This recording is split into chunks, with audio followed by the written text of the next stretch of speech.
Hello students, welcome you new channel Vijay sir nursing classes. Students, आज की इस class में हम बात करेंगे टिश्यू के बारे में। जैसे हमने लास्ट क्लास में डिस्कस किया था आपके सेल्स के बारे में। Cell is the basic functional and structural unit of the human body. और जो हमारा सेल्स होते हैं, ये हमारा जो ह्यूमन बॉडी होता है उसका एक बेसिक फंक्शनल और स्ट्रक्चरल यूनिट होता है। आज हम बात करें आपका टिश्यूज के बारे में।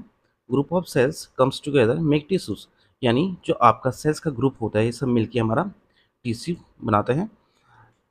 नेक्स्ट हम बात कर रहे हैं आपका टाइप्स ऑफ टिश्यूज के बारे में। टिश्यू जो हमारा टिश्यूज होते हैं उसको 4 टाइप में डिवाइड किया गया है। फर्स्ट आपका एपिथेलियल टिश्यू, सेकंड आपका कनेक्टिव टिश्यू, थर्ड है मस्कुलर टिश्यूज एंड फोर्थ है नर्वस टिश्यूज। और ये जो आपका कनेक्टिव टिश्यूज होता है, this is the most abundant tissue in human body. यानी जो ह्यूमन बॉडी होता है उसमें मोस्ट अबंडेंट यानी जो लार्ज अमाउंट में टिश्यूज प्रेजेंट रहेंगे वो आपका कनेक्टिव टिश्यूज प्रेजेंट रहते हैं। अब हम फर्स्टली बात करते हैं जो एपिथेलियल होते हैं इसके क्लासिफिकेशन के बारे में, इसके टाइप्स के बारे में। जैसे जो आपका एपिथेलियल टिश्यूज होते हैं उसको 2 पार्ट में डिवाइड किया गया है। फर्स्ट है आपका सिंपल एपिथेलियम, सेकंड है आपका स्ट्रैटिफाइड एपिथेलियम। और ये सेंस जो आपका सिंपल एपिथेलियम होता है, it is made up of single layer, यानी हमारा जो सिंगल लेयर है इससे मिलके आपका सिंपल टिश्यू बनता है। एंड नेक्स्ट इसके अपोजिट हम बात करें तो स्ट्रैटिफाइड जो एपिथेलियम होता है, it is made up of multiple layer, यानी सेवरल लेयर से मिलके आपका स्ट्रैटिफाइड एपिथेलियम बनेगा। एंड देन हम फर्दर बात करते हैं आपका सिंपल एपिथेलियम के बारे में। जैसे जो सिंपल एपिथेलियम होता है इसको भी फर्दर 3 पार्ट्स में डिवाइड किया गया है। फर्स्ट आपका स्क्वामस एपिथेलियम, सेकंड आता है आपका क्यूबोइडल एपिथेलियम एंड थर्ड आता है आपका कॉलमनर एपिथेलियम। नेक्स्ट हम बात करते हैं आपका स्ट्रैटिफाइड एपिथेलियम के बारे में। इसको भी फर्दर 2 पार्ट में डिवाइड किया गया है। फर्स्ट आता है आपका स्ट्रैटिफाइड स्क्वामस एपिथेलियम, सेकंड आता है आपका ट्रांजिशनल एपिथेलियम। और डिवीजन जो आपका स्ट्रैटिफाइड स्क्वामस एपिथेलियम होता है इसको भी फर्दर 2 पार्ट्स में डिवाइड किया गया है।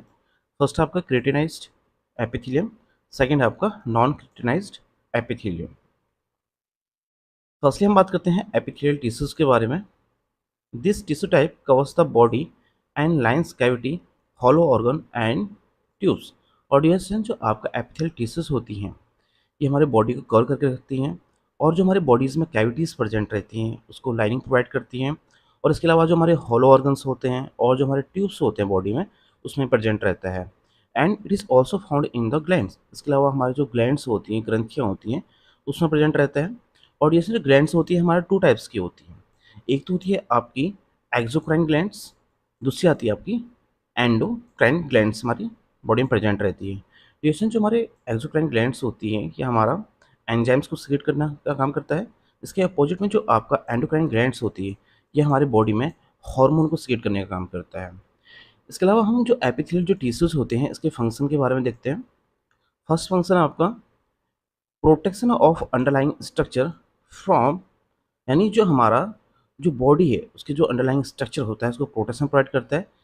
इसका एग्जाम्पल है आपका from the dehydration and chemical and mechanical damage, यानी जो हमारा बॉडी है उसको डिहाइड्रेशन से प्रिवेंट करता है, प्रोटेक्ट करता है। इसके अलावा जो हमारा केमिकल और जो मैकेनिकल डैमेज होता है इससे भी हमारी बॉडी को प्रोटेक्ट करने का काम करता है। इसके अलावा हमारे सिक्रीशन का काम करता है, यानी जो हमारे बॉडी के ग्लैंड्स होते हैं आपके, उससे आपके जो एंजाइम्स होते हैं या हमारे फर्दर जो सिक्रीशंस होते हैं जैसे गैस्ट्रिक जूस हो गया, पेनक्रियाटिस जूस हो गया, उसको सीक्रेट करने में भी हेल्प करता है। नेक्स्ट है आपका एब्जॉर्प्शन। इसके अलावा इसका इम्पोर्टेंट रोल हमारे एब्जॉर्प्शन में भी रहता है। जैसे हम कोई फूड इंटेक करते हैं तो हमारे इंटेस्टाइन में जाता है, वहाँ छोटे छोटे माइक्रोब्लाइट्स प्रेजेंट रहते हैं, उसके थ्रू आपका एब्जॉर्प्शन होता है। वहाँ पर को आपके एपिथेलियल टिश्यूज प्रेजेंट रहते हैं। नेक्स्ट हम बात करते हैं आपका सिंपल स्क्वामस एपिथेलियम के बारे में। It is present in the cardiovascular system, lymphatic system. जैसे जो हमारा सिंपल स्क्वामस जो एपिथेलियम होता है ये हमारा कार्डियोवास्कुलर सिस्टम में प्रेजेंट रहता है। इसके अलावा हमारा जो लिम्फेटिक सिस्टम होता है जो हमारे इम्यून सिस्टम में हेल्प करता है उसमें भी प्रेजेंट रहता है। And also present in the air sacs of the lungs, यानी जो हमारे लंग्स में एरोलाई होते हैं जो आपका गैस एक्सचेंज करने में हमारा हेल्प करता है उसमें भी प्रेजेंट रहते हैं। And also present in the glomerular capsule of the kidney, inner surface of the tympanic membrane. इसके अलावा जो हमारे किडनी में जो नेफ्रॉन में आपकी ग्लोमेरुलर जो कैप्सूल्स होते हैं यानी बॉमन कैप्सूल होता है वहाँ पर को भी आपका सिंपल स्क्वामस एपिथेलियम प्रेजेंट रहता है। इसके अलावा जो हमारा टिम्पैनिक मेम्ब्रेन होता है उसका इनर सरफेस में भी आपका सिंपल स्क्वामस एपिथेलियम प्रेजेंट रहेगा। और ये जो आपका टिम्पैनिक मेम्ब्रेन होता है इसे हम एयर ड्रम भी बोलते हैं।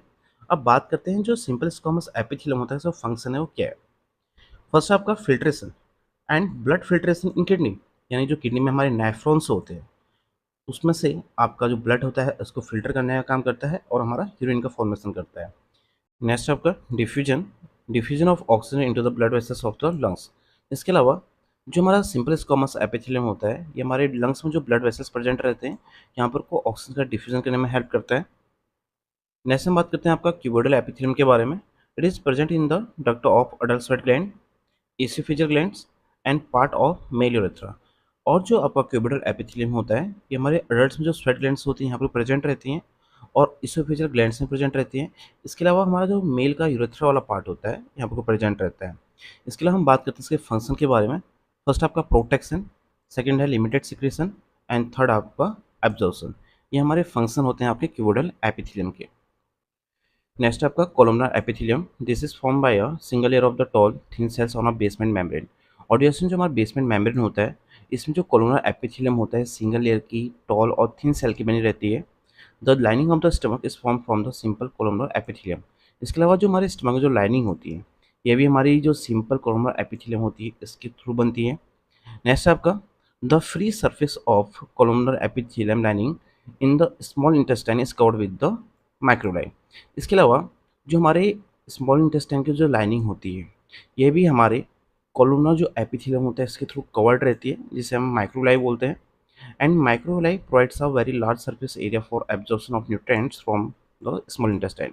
इसके अलावा जो हमारा माइक्रोलाई होता है ये हमारे जो स्मॉल इंटेस्टाइन होता है इसको एक लार्ज सरफेस एरिया प्रोवाइड करता है ताकि इसमें से प्रॉपर अमाउंट में जो हमारे न्यूट्रिएंट्स होते हैं फूड्स में उसको एब्जॉर्ब कर सके।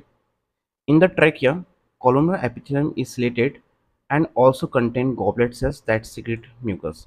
और ये जो हमारा ट्रैकिया होता है जिससे हम विंड पाइप बोलते हैं इसमें जो कोलुमनर एपिथेलियम होती है ये स्लेटेड रहती है और साथ में यहाँ पर को हमारे जो गॉबलेट सेल्स होते हैं वो भी प्रेजेंट रहते हैं जो हमारा म्यूकस को। नेक्स्ट हम बात करेंगे स्ट्राटिफाइड एपिथेलियम के बारे में। Stratified epithelium consist of several layers of cells of various shapes. और ये जो हमारा स्ट्राटिफाइड एपिथेलियम होता है इसमें आपके डिफरेंट शेप के सेल की बहुत सारी लेयर्स प्रेजेंट रहती हैं यानी मल्टीपल लेयर प्रेजेंट रहती हैं। Continual cell division in the lower layer pushes cell above near and near to the surface where they are seed। और जैसे जो हमारे लोअर लेयर में कंटिन्यूस सेल डिवीजन होता है तो जो सेल्स होती है ये हमारे सरफेस के और नियर आते रहते हैं जहाँ पर कोई हमारा सीड होता है। And basement membrane are usually absent. और जो हमारा स्ट्राटिफाइड एपिथेलियम होता है इसमें हमारा यूजुअली जो बेसमेंट मेम्ब्रेन होता है वो एब्सेंट रहता है। The main function of stratified epithelium is to protect underlying structure from mechanical wear and tear। और ये जो हमारा स्ट्राटिफाइड जो एपिथेलियम होता है इसका जो मेन फंक्शन होता है ये हमारे जो बॉडी का इंटरनल जो सरफेस होता है यानी अंडरलाइंग जो स्ट्रक्चर्स होते हैं उसको मैकेनिकली जो आपका टूट फूट होती है यानी वेयर और टेयर होता है इससे आपको प्रिवेंट करता है, प्रोटेक्ट करता है। There are two main types. और ये जो स्ट्राटिफाइड जो एपिथेलियम होता है इसको मेनली हमारा टू पार्ट्स में डिवाइड किया गया है। फर्स्ट आपका स्ट्राटिफाइड स्क्वामस एंड सेकंड आपका ट्रांजिशनल एपिथेलियम। फर्स्टली हम बात करते हैं आपका स्ट्राटिफाइड स्क्वामस एपिथेलियम के बारे में। Stratified squamous epithelium is composed of several layers of cells. और ये सेल्स जो स्ट्राटिफाइड स्क्वामस जो एपिथेलियम होता है ये सेल के जो सेवरल लेयर्स होते हैं उससे कंपोज होता है यानी मल्टीपल जो लेयर्स होते हैं इससे मिलके बनता है। In the deepest layer of the cells are mainly columnar. और जो डीप लेयर होंगी उसमें आप मेनली आपका कॉलमनर आपकी जो सेल्स होती हैं प्रेजेंट रहती हैं। As they grow towards the surface, जैसे जैसे आपका सरफेस की ओर आपका ग्रो करते रहती हैं दे बिकम फ्लैटेंड। तो ये क्या होती है फ्लैटेंड रहती हैं, फ्लैटर बनती है और आपका उसका ये सीड होना से स्टार्ट हो जाता है। And it is present in the bodies cavity, surface and tubes of the body. इसके अलावा हमारे जो बॉडी में कैविटीज़ होती हैं वहाँ पर ये ट्यूब्स प्रेजेंट रहती हैं और बॉडी के सरफेस में प्रेजेंट रहती हैं और जो हमारे बॉडी में ट्यूब्स होते हैं वहाँ पर को भी ये प्रेजेंट रहता है। बात करते हैं इसके फंक्शन के बारे में। Protection against abrasion, water loss, UV radiations and foreign invasion.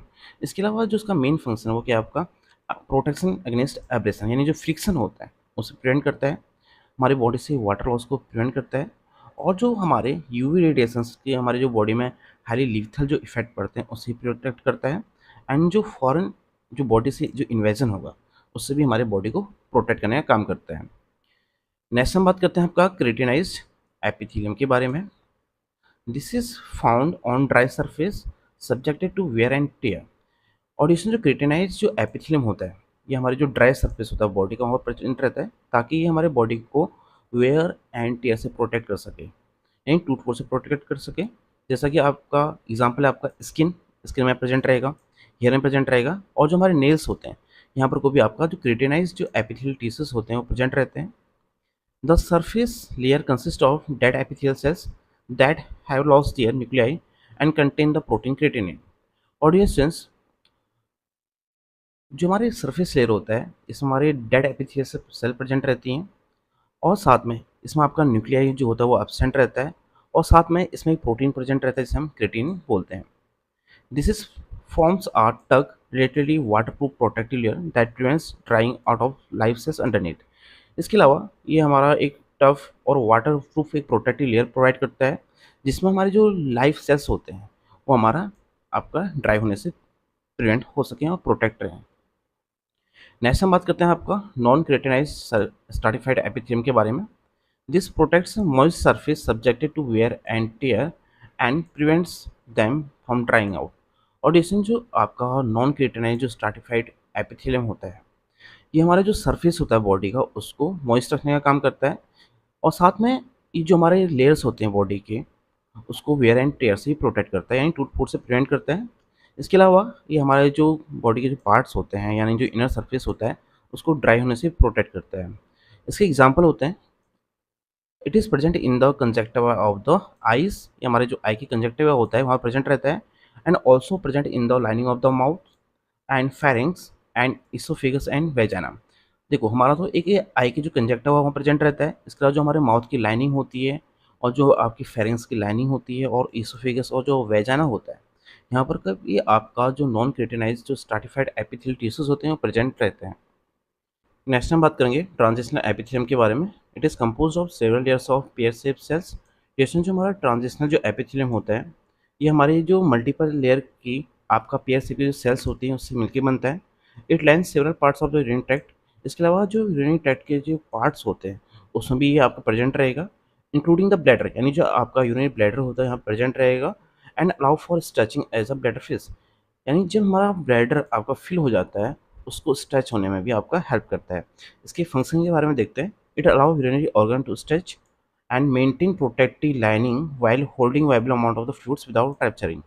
और ये जो आपका ट्रांजिशनल जो एपिथेलियम होता है ये हमारा जो यूरिनरी ऑर्गन होता है उसको स्ट्रेच होने में हेल्प करता है।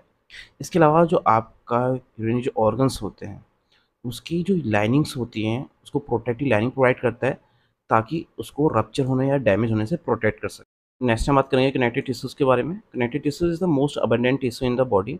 टिश्यू जो हमारे कनेक्टिव टिश्यूज होते हैं ये हमारे बॉडी में लार्ज अमाउंट में प्रेजेंट रहते हैं और मोस्ट इंपॉर्टेंट है, and the cells in this tissue are more widely separated from each other than in epithelial tissues. और डिस्टेंस जो कनेक्टिव टिश्यूज होते हैं इसमें जो सेल्स होती हैं जिसमें सेल्स होंगी वो as compare to epithelial tissue उसमें आपका वाइडली सेपरेटेड रहेंगी, and the intracellular substances is present in considerably large amount. और डिस्टेंस जो इसमें इंट्रासेलुलर जो सब्सटेंस होता है यानी जो इंट्रासेलुलर जो मैट्रिक्स होते हैं इसमें आपके लार्ज अमाउंट में प्रेजेंट रहेंगे। There are usually fibres present in the matrix, और इसमें हमारे यूजली आपके फाइबर्स प्रेजेंट रहते हैं which may be of a semi solid jelly like consistency और डेंस और rigid depending on the position and function of the tissues. और students इसमें आपकी इसके पोजीशन और उसकी फंक्शन होती है टिश्यूज़ की इसके अकॉर्डिंग इसमें आपकी जो सेमी सॉलिड जेली लाइक और जो डेंस और रिजिड हमारी कंसिस्टेंसी प्रेजेंट रहती है, and the fibres form a supporting network to which the cells attach. और डिस्टेंस जो इसमें फाइबर्स होते हैं एक हमारा सपोर्टिंग नेटवर्क प्रोवाइड करते हैं जिससे हमारा जो सेल्स होते हैं वो अच्छे से आपका अटैच हो सकें, and most type of connective tissues have a good blood supply. इसके अलावा मोस्टली जो हमारे कनेक्टिव टिश्यूज होती हैं इसमें जो ब्लड सप्लाई होती है वो अच्छी रहती हैं। अब बात करते हैं इसके फंक्शंस के बारे में। फर्स्ट आपका binding and structural support, second है प्रोटेक्शन प्रोवाइड करता है एंड ट्रांसपोर्ट प्रोवाइड करता है और इंसुलेशन भी आपका प्रोवाइड करता है। ये हमारे कनेक्टिव टिश्यू के फंक्शंस हैं। नेक्स्ट हम बात करेंगे cells in the connective tissues, यानी जो हमारे कनेक्टिव टिश्यूज होते हैं इसमें कौन कौन से सेल्स प्रेजेंट रहते हैं तो देखते हैं। फर्स्ट आपका फाइब्रोब्लास्ट। इसमें जो फाइब्रोब्लास्ट होते हैं ये हमारे जो टिश्यू रिपेयर होता है उसमें हेल्प करता है। नेक्स्ट आपका फैट सेल्स भी इसमें प्रेजेंट रहेंगे। इसमें जो हमारा फैट सेल्स होता है इसको एडिपोसाइट्स भी बोलते हैं। इसके अलावा ये हमारे जो एडिपोज टिश्यूज होते हैं इसमें मोस्टली आपका अबेंडेंट रहता है। एंड नेक्स्ट आपका मैक्रोफेजेस, और इसमें जो आपका मैक्रोफेजेस होते हैं ये हमारा फेगोसाइटोसिस में हेल्प करता है। नेक्स्ट आपका लिकोसाइट्स, इसमें जो आपका लिकोसाइट्स होते हैं ये एक टाइप के हमारे डब्ल्यूबीसीज होते हैं जो हमारे इन्फेक्शन किल करने में हेल्प करता है और बॉडी को इम्यून सिस्टम प्रोवाइड करता है और डिफेंस मैकेनिज्म प्रोवाइड करता है। नेक्स्ट आपका मास सेल्स, डिएसएन जो आपका मास सेल्स होता है ये भी हमारे जो इम्यून सिस्टम होता है उसमें अपना इंपॉर्टेंट रोल प्ले करता है और ये मोस्टली हमारा जो लीवर होता है, स्प्लीन होता है वहाँ आपको प्रेजेंट रहता है। इसके अलावा जो आपका मास सेल्स होता है इसका हमारा जो ग्रेटर कंट्रीब्यूशन रहता है वो हमारा जो होम्योस्टेसिस होता है इम्यून सिस्टम में उसको मेंटेन करने में भी हमारा हेल्प करता है। नेक्स्ट हम बात करेंगे टाइप्स ऑफ कनेक्टिव टिश्यूज़ के बारे में।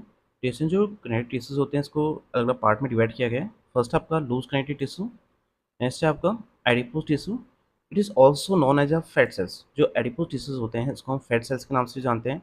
रेटिकुलर टिश्यूज़ होते हैं एंड डेंस कनेक्टिव टिश्यूज़। और इसमें जो हमारे डेंस कनेक्टिव टिश्यूज़ होते हैं इसको फर्दर टू पार्ट्स में डिवाइड किया गया है। फर्स्ट है आपका regular elastic dense connective tissue, second है आपका irregular elastic dense connective tissues. Firstly देखते हैं आपका regular elastic dense connective tissues के बारे में। इसका एग्जांपल हमारा कोलेजन फाइबर, यानी जो हमारे कोलेजन फाइबर्स होते हैं यहाँ पर को आपके regular elastic dense connective tissue present रहेंगे। एंड जो रेगुलर इलास्टिक जो डेंस कनेक्टिव टिश्यूज़ होते हैं ये हमारे स्किन और जो एलिमेंट्री कैनाल होता है यानी जो डाइजेस्टिव ट्रैक्ट होता है यहाँ वो प्रेजेंट रहेगा। नेक्स्ट आपका फ्लूइड कनेक्टिव टिश्यूज़, इसमें जो फ्लूइड कनेक्टिव टिश्यूज़ होता है इसमें हमारा ब्लड और आपका लिम्फ आता है। नेक्स्ट है कार्टिलेज एंड बोन। अब हम बात करते हैं आपका लूज कनेक्टिव टिश्यूज़ के बारे में। It is also known by areolar tissues. जो आपका लूज कनेक्टिव टिश्यूज़ होते हैं इसे हम एरोलर टिश्यूज़ के नाम से भी जानते हैं। It connects and support other tissues. इसके अलावा जो लूज कनेक्टिव टिश्यूज़ होते हैं ये अदर टिश्यू को कनेक्ट और सपोर्ट करने में प्रोवाइड करता है। And it is also present in the skin. इसके अलावा हमारा स्किन में प्रेजेंट रहेगा और जो मसल्स होते हैं उसके बीच में प्रेजेंट रहता है। इसके अलावा ये हमारा जो ब्लड वेसल्स होते हैं और जो नर्व्स होते हैं उसको सपोर्टिंग नेटवर्क प्रोवाइड करता है। और एलिमेंट्री कैनाल यानी जो आपका डाइजेस्टिव ट्रैक्ट होता है वहाँ प्रेजेंट रहेगा। और जो हमारे ग्लैंड्स होते हैं जो आपका सिक्रेटिंग जो सेल्स होती हैं उसको सपोर्ट प्रोवाइड करता है ग्लैंड्स में। नेक्स्ट बात करते हैं एडिपोज टिश्यूज़ के बारे में। It is also known as a fat tissues. इसमें जो आपका एडिपोज टिश्यूज़ होते हैं इसे हम फैट टिश्यूज़ के नाम से भी जानते हैं। It consist of fat cells, यानी जो आपका एडिपोज टिश्यूज़ होंगे इसमें आपका फैट सेल्स प्रेजेंट रहेंगे जिसे हम एडिपोज साइट्स भी बोलते हैं। And containing large fat globules, यानी इसमें आपका लार्ज अमाउंट में आपके फैट ग्लोबुल्स भी प्रेजेंट रहेंगे। It is present in the eyelids, scrotum, labia minora और ब्रेन कैविटी। इसके अलावा जो एडिपोज टिश्यूज़ होते हैं ये हमारे आईलिड्स हो गया, स्क्रोटम हो गया और जो आपका लेबिया माइनोरा और जो ब्रेन कैविटी होती है यानी जो क्रेनियल कैविटी यहाँ पर प्रेजेंट रहेगा। अब बात करते हैं एडिपोज टिश्यू के टाइप के बारे में। इसको टू पार्ट्स में डिवाइड किया गया है। फर्स्ट आपका व्हाइट एडिपोज टिश्यू, सेकंड आपका ब्राउन एडिपोज टिश्यूज। फर्स्टली हम बात करते हैं व्हाइट एडिपोज टिश्यूज के बारे में। This makes up 20 to 25% of body weight in adults with a normal body mass index. यानी स्टूडेंट्स जो आपका नॉर्मल बॉडी मास इंडेक्स होता है एक अडल्ट में, उसके बॉडी में आपका 20 से 25% जो आपका बॉडी का वेट होगा वो आपका वाइट एडिपोज टिश्यू के थ्रू बना होगा। More in present in the obese people and less in those who are underweight. यानी जो आपके ओबीस यानी जो आपके मोटे लोग होते हैं, जो ओबिसिटी जिनमें ज़्यादा होती है उसमें आपका white adipose tissue large amount में प्रेजेंट रहेंगे एज कम्पेयर टू अंडरवेट जो आपका पीपल होंगे। Adipose tissue secretes the hormone leptin. इसके अलावा जो एडिपोज टिश्यू होते हैं एक हार्मोन को सेट करता है जिसे हम लैप्टिन बोलते हैं। And the kidneys and eyeballs are supported by adipose tissues. इसके अलावा जो हमारे किडनी और जो आई बॉल्स होते हैं ये आपके एडिपोज टिश्यूज के साथ सपोर्ट रहते हैं which is also found between muscle fibres. इसके अलावा ये हमारे जो मसल फाइबर होते हैं इनके बीच में प्रेजेंट रहता है and also present under the skin, और आपकी जो स्किन है उसके अंदर भी प्रेजेंट रहेगा। Where it act as a thermal insulator and energy store, जहाँ पर कोई आपका थर्मल इंसुलेटर और एनर्जी को स्टोर करने का काम करता है। नेक्स्ट हम बात करेंगे ब्राउन एडिपोज टिश्यूज के बारे में। This has more mitochondria and more extensive capillary network than the white adipose tissues. इसमें जो हमारा ब्राउन एडिपोज टिश्यूज होते हैं इसमें as compare to white adipose tissue जो कैपिलरी का नेटवर्क रहेगा हमारा ज़्यादा एक्सटेंसिव रहेगा। और इसके अलावा इसमें जो आपका माइटोकॉन्ड्रिया होंगे वो भी आपके लार्ज अमाउंट में प्रेजेंट रहेंगे and is more metabolically active. इसके अलावा ये मेटाबॉलिकली ज़्यादा एक्टिव रहते हैं हमारा as compare to white adipose tissues. When it is broken down it generate more heat than adipose tissue does.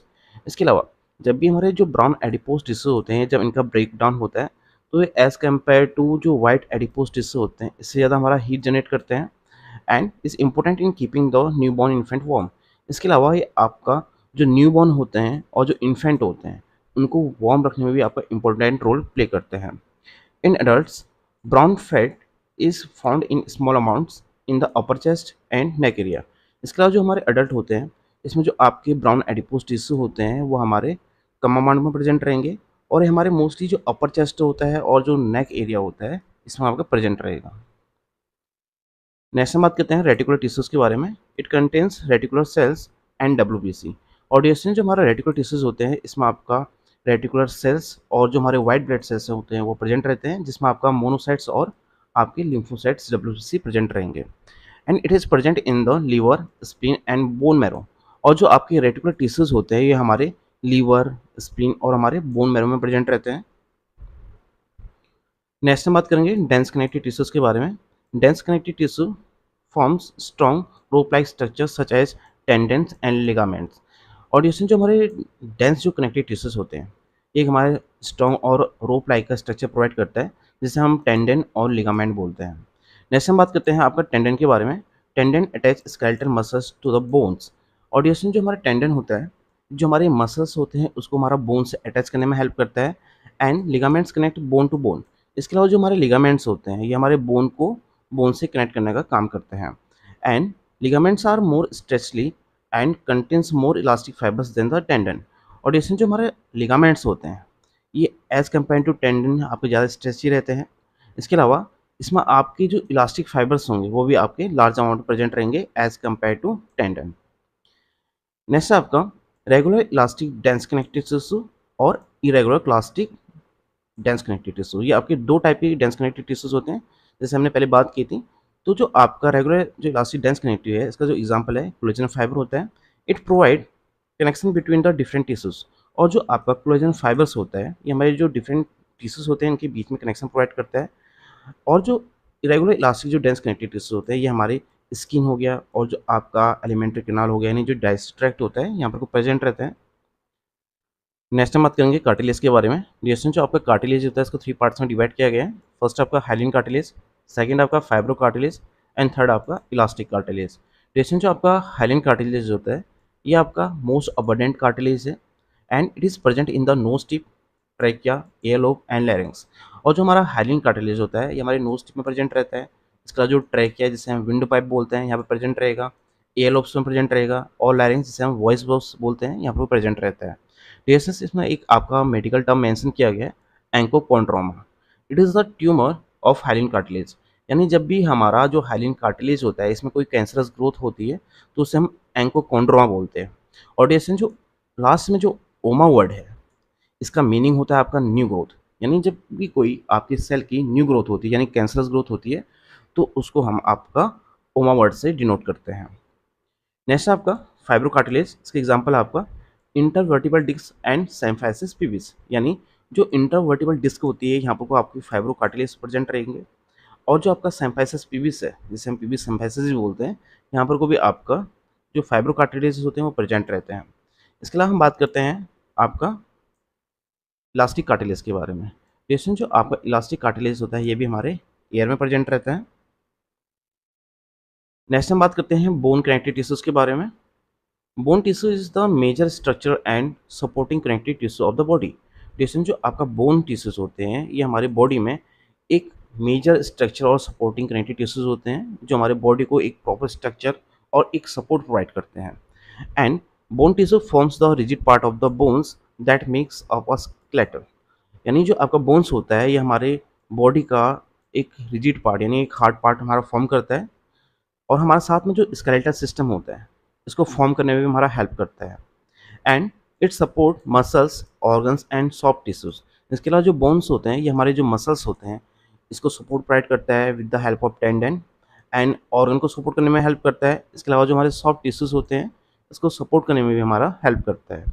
It is form by the cells called the osteoblast. और ये जो हमारे बोन्स होते हैं ये हमारे सेल्स के द्वारा फॉर्म होते हैं जिसे हम ऑस्टियोब्लास्ट्स बोलते हैं। And bone exerts important function in the body such as locomotion, support, protection of the soft tissues, and calcium storage and phosphate storage and harboring of the bone marrow।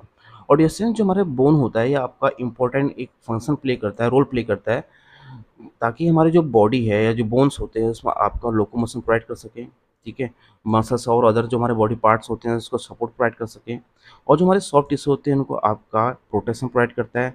इसके अलावा जो calcium और जो phosphate होता है इसको store करने में भी हेल्प करता है, और आपका जो बोन मैरो होता है इसके हार्बोरिंग में भी हमारा हेल्प करता है। नेक्स्ट है आपका mucoid connective tissues. It is present in the Wharton's jelly. ये जो आपका म्यूकोइड कनेक्टिव टिश्यूज होते हैं ये आपके वाटन्स जेली में प्रेजेंट रहता है। अब बात करते हैं कि जो वाटन्स जेली होता है क्या होता है, ठीक है। It is present in the umbilical cord made up of the mucopolysaccharides. जो आपका वाटन्स जेली होता है ये हमारा जो अम्बिलिकल कॉर्ड होता है यहाँ पर प्रेजेंट रहता है।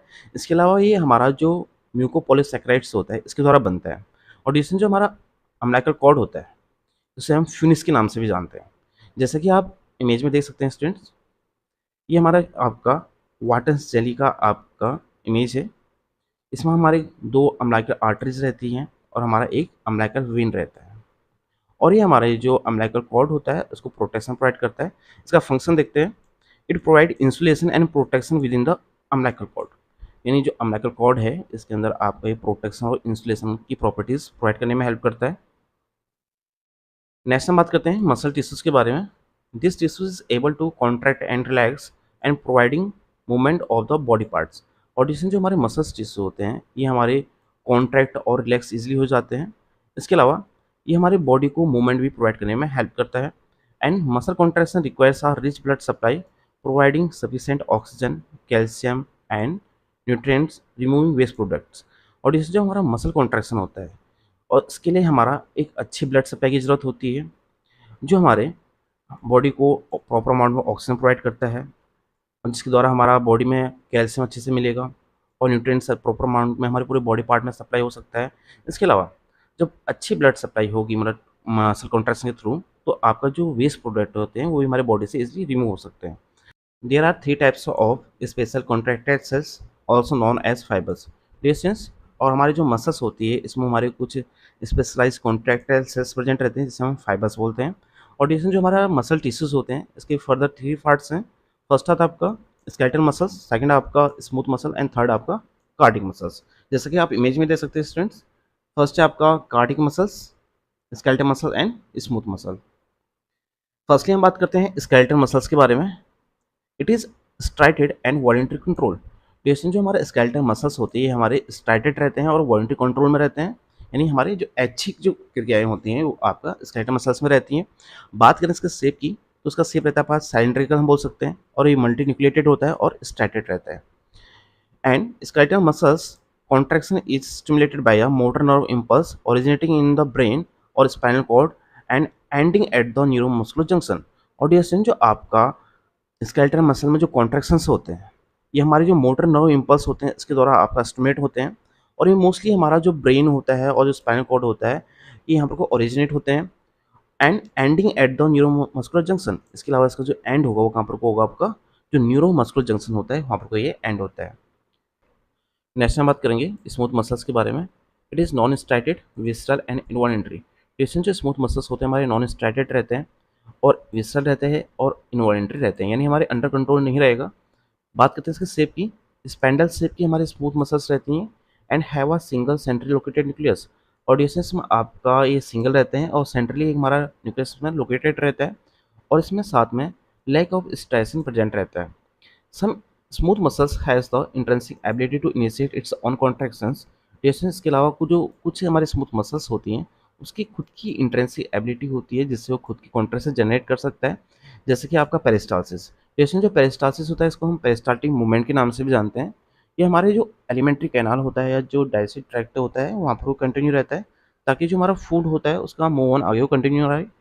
नेक्स्ट है आपका it is innervated by the autonomic nervous system. जैसे इसके अलावा जो आपका स्मूथ मसल्स होता है ये हमारा जो ऑटोनॉमिक नर्वस सिस्टम होता है इसके थ्रू आपका इनर्वेटेड रहता है। Additionally autonomic nerve impulse some hormones and local metabolites regulates its contraction. इसके अलावा जो हमारे ऑटोनॉमिक नर्व इम्पल्स होते हैं और कुछ हमारे हार्मोन्स होते हैं और जो इसके अलावा आपका लोकल मेटाबोलाइट्स होते हैं, ये हमारे स्मूथ मसल के जो कॉन्ट्रैक्शंस होते हैं उसको रेगुलेट करने में हेल्प करता है।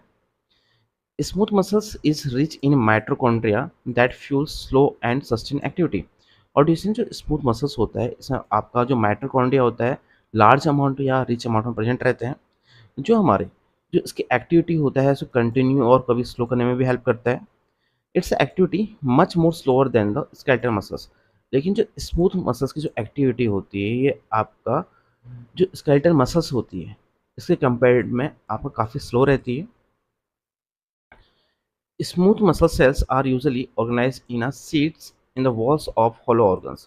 और ये जो आपका स्मूथ मसल्स होते हैं ये आपका नॉर्मली जो आपके hollow organs के सीट्स होती हैं वो आपका वेल ऑर्गेनाइज्ड रहते हैं, so that contraction and relaxation determines pressure with in the organ.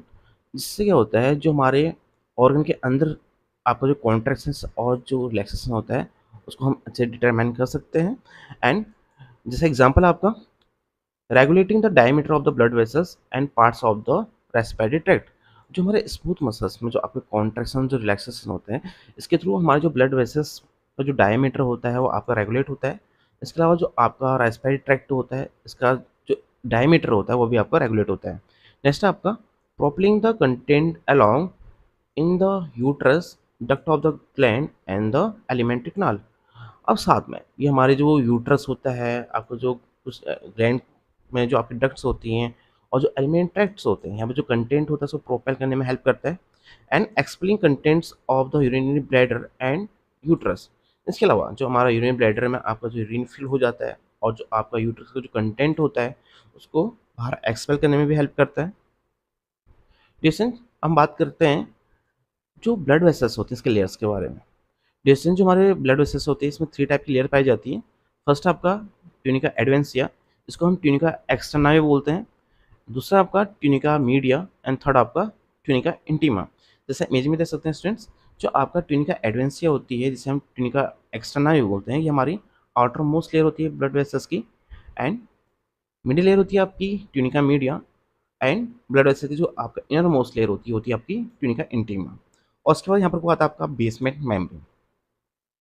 Next हम बात करेंगे कार्डियक मसल्स के बारे में। Cardiac muscles found in the walls of the heart it's also under control of the autonomic nervous system. जैसे जो हमारे cardiac muscles होती हैं ये हमारी जो हार्ट की वॉल्स होती है वहाँ प्रेजेंट रहती हैं। और जैसे जो आपकी कार्डियक मसल्स होती हैं ये भी हमारा जो ऑटोनॉमिक नर्वस सिस्टम होता है इसके अंडर कंट्रोल में रहती हैं। The cardiac muscle cells has one central nucleus. और डिस्टेंस जो आपके कार्डियक मसल्स में जो सेल्स होती हैं उसके सेंटर में एक न्यूक्लियस रहता है एंड लाइक स्मूथ मसल जैसे हमारे स्मूथ मसल्स में प्रेजेंट रहती हैं, but it is also is striated.